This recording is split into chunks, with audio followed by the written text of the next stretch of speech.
दोस्तों, आज हम एक ऐसे मुद्दे पर बात करेंगे जो न केवल चिंताजनक है बल्कि देश की एकता, सम्मान और संवैधानिक मूल्यों को ठेस पहुंचाने वाला है।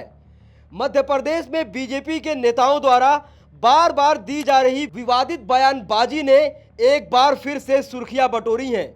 पहले मध्य प्रदेश के कैबिनेट मंत्री कुंवर विजय शाह ने भारतीय सेना की कर्नल सोफिया कुरैशी के खिलाफ अपमानजनक और अभद्र टिप्पणी की और अब उप मुख्यमंत्री जगदीश देवड़ा ने भारतीय सेना को लेकर ऐसा बयान दिया है जिससे देश भर में आक्रोश पैदा हो गया है। जगदीश देवड़ा ने जबलपुर में एक कार्यक्रम के दौरान कहा कि पूरा देश की सेना और सैनिक प्रधानमंत्री नरेंद्र मोदी के चरणों में नतमस्तक है।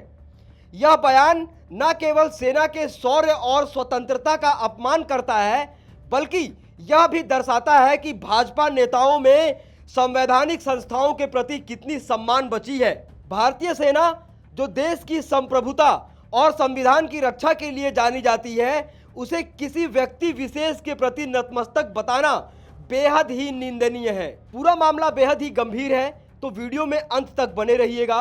पर वीडियो में आगे बढ़ने से पहले अगर आप चैनल पर पहली बार आए हैं तो चैनल को अभी सब्सक्राइब करें और बेल आइकॉन दबा दें ताकि चैनल से जुड़ी तमाम जानकारी आपको मिलती रहे। यह पहली बार नहीं है जब भाजपा के नेताओं ने सेना के सम्मान को ठेस पहुंचाई है। कुछ ही दिन पहले मध्य प्रदेश के ही मंत्री कुंवर विजय शाह ने कर्नल सोफिया कुरैशी के खिलाफ आपत्तिजनक टिप्पणी की थी।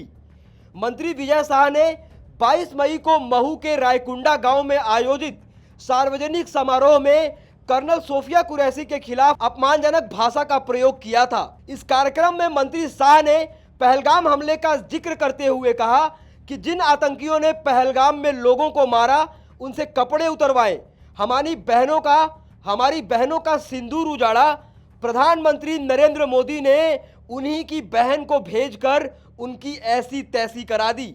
इसके अलावा भी मंत्री शाह ने अपने बयान में आपत्तिजनक भाषा का प्रयोग किया था। उन्होंने ऑपरेशन सिंदूर के संदर्भ में सेना की एक महिला अधिकारी को अपमानित करने की कोशिश की, जिसके बाद उन्हें माफ़ी मांगनी पड़ी और सुप्रीम कोर्ट को इस मामले में हस्तक्षेप करना पड़ा और सुप्रीम कोर्ट ने इनको कड़ी फटकार भी लगाई। लेकिन सवाल यह है कि क्या माफ़ी मांगने से इस तरह के बयानों का प्रभाव खत्म हो जाता है? क्या यह बार बार होने वाली गलतियां महज संयोग है या एक सोची समझी रणनीति का हिस्सा है? भाजपा नेताओं की यह बयानबाजी एक खतरनाक पैटर्न को दर्शाती है।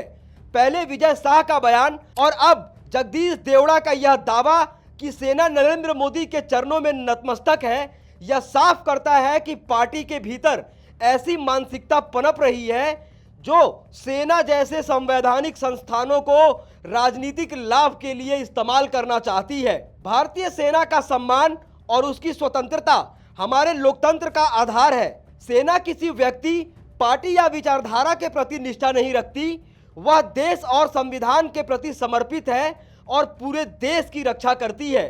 ऐसे में उसे किसी व्यक्ति विशेष के प्रति नतमस्तक बताना न केवल अपमानजनक है बल्कि सेना की गरिमा और तटस्थता पर भी सवाल उठाता है। सोशल मीडिया पर भी इस बयान की कड़ी आलोचना हो रही है। कांग्रेस, आम आदमी पार्टी और अन्य विपक्षी दलों ने इसे सेना का अपमान करार दिया है। आम आदमी पार्टी के राज्यसभा सांसद संजय सिंह ने लिखा कि इस देश की सेना और सैनिक प्रधानमंत्री मोदी के चरणों में नतमस्तक हैं। ये बयान मध्य प्रदेश बीजेपी के उप मुख्यमंत्री जगदीश देवड़ा का है। बीजेपी के नेता लगातार भारतीय सेना का अपमान कर रहे हैं, लेकिन मोदी जी खामोश हैं। भारतीय सेना का अपमान नहीं सहेगा हिंदुस्तान। तो वही कांग्रेस की प्रवक्ता सुप्रिया श्रीनेत ने प्रेस कॉन्फ्रेंस कर जगदीश देवड़े के इस्तीफे की मांग की है। पूर्व मंत्री और कांग्रेस के पूर्व प्रदेशाध्यक्ष अरुण यादव ने उप मुख्यमंत्री जगदीश देवड़ा के बयान पर नाराजगी जताई है। उन्होंने एक्स पर लिखा कि देश की सेना का अपमान किया गया है, इसे हिंदुस्तान सहन नहीं करेगा।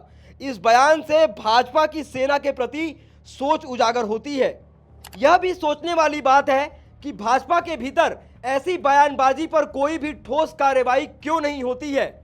विजय शाह के मामले में भी केवल माफी मांगने तक बात सीमित रही और अब जगदीश देवड़ा के बयान पर भी पार्टी की ओर से अब तक कोई स्पष्ट जवाब नहीं आया है।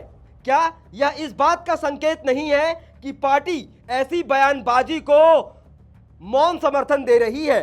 यह स्थिति तब और गंभीर हो जाती है जब देश ऑपरेशन सिंदूर जैसे संवेदनशील अभियान से गुजर रहा हो, जहां सेना ने अपनी बहादुरी का परिचय दिया है। जब कोई नेता सेना को किसी व्यक्ति विशेष के प्रति नतमस्तक बताता है तो वह न केवल सेना की स्वतंत्रता पर सवाल उठाता है, बल्कि देश के उन लाखों नागरिकों की भावनाओं को भी ठेस पहुंचाता है जो सेना को देश का गौरव मानते हैं। दोस्तों, आप इस पूरे मुद्दे पर क्या सोचते हैं, क्या राय रखते हैं?